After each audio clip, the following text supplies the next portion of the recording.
This is such a nice, simple aircraft. What about the price? Is it also simple? It is. So you're telling me I can get in the air for That's correct. That is crazy.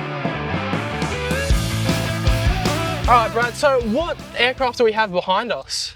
It's called a tree hopper, and that name comes from a very similar design from the 80s called the weed hopper. So we're kind of putting it back into production. We were heavily involved with the weed hopper from all through the 80s, and it's been out of production for a long, long time. And there's sort of a niche in the market for this type of plane that's a little slower and simpler and easier to build and that kind of thing. So we decided to bring it back. What type of aircraft is it? What's it classed as? Is it ultralight? It is an ultralight. This one's a two-seater, so this one would have to have an N number and registration and all that. The single-seater is an ultralight. It's Part 103 legal ultralight, and you can fly without a license, and it builds in a weekend and priced real affordably and all that kind of stuff. So you said builds in a weekend, so how long does it normally take to build a two-seater version? The two-seater takes a little bit longer. You'll spend a week or so building the two-seater, but the kits come completely, all the tubing is pre-bent, pre-drilled, anodized. There's no riveting, no welding, no fabric work to do. It's simply just a bolt together kit. So it's like putting together a big swing set. So what sort of fuel is it running? Regular car gas. It's a two-stroke engine, so you mix your oil with the fuel. What sort of engine is it? Is it how many horsepower? This one's a 50-horse Rotax, 503 Rotax, and those aren't produced anymore, so you have to find a good used one. We have guys that can rebuild them. There's out there still, but we're on the single-seat ultralights, we have several different engine options. You can find a good used one, which is much cheaper, or you can buy a new one.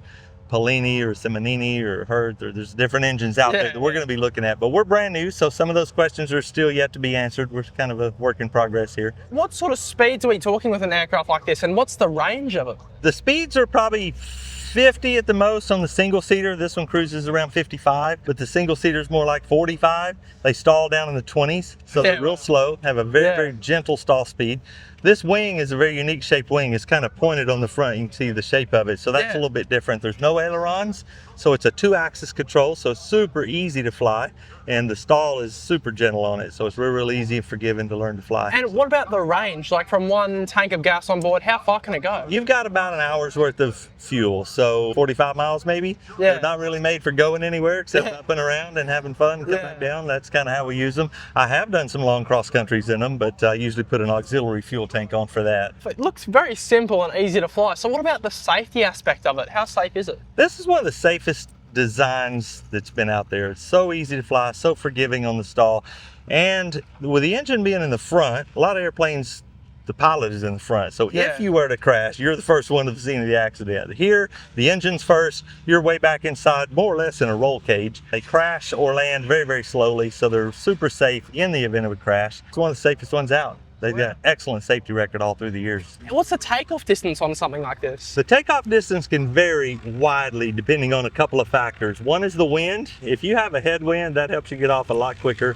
And two is the total weight, pilot and airplane weight. So if you're a lighter weight guy like yourself, you're going to get off a lot quicker. Heavier guys going to roll it a little bit. But I'd say 100 to 300 feet. This is such a nice, simple aircraft. What about the price? Is it also simple?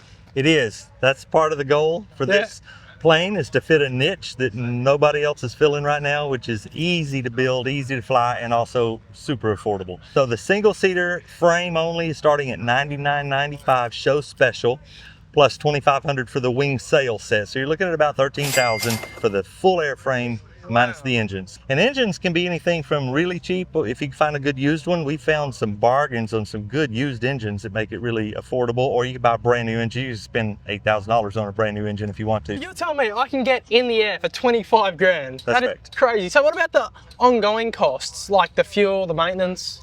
Mostly just fuel. Maintenance on this is so easy. Every nut and bolt you can see, it's easy to maintain. Fuel, the two-seater, with the 503 two-strokes, going to burn a little more fuel. Capacity is about 5 gallons, so maybe you have an hour there.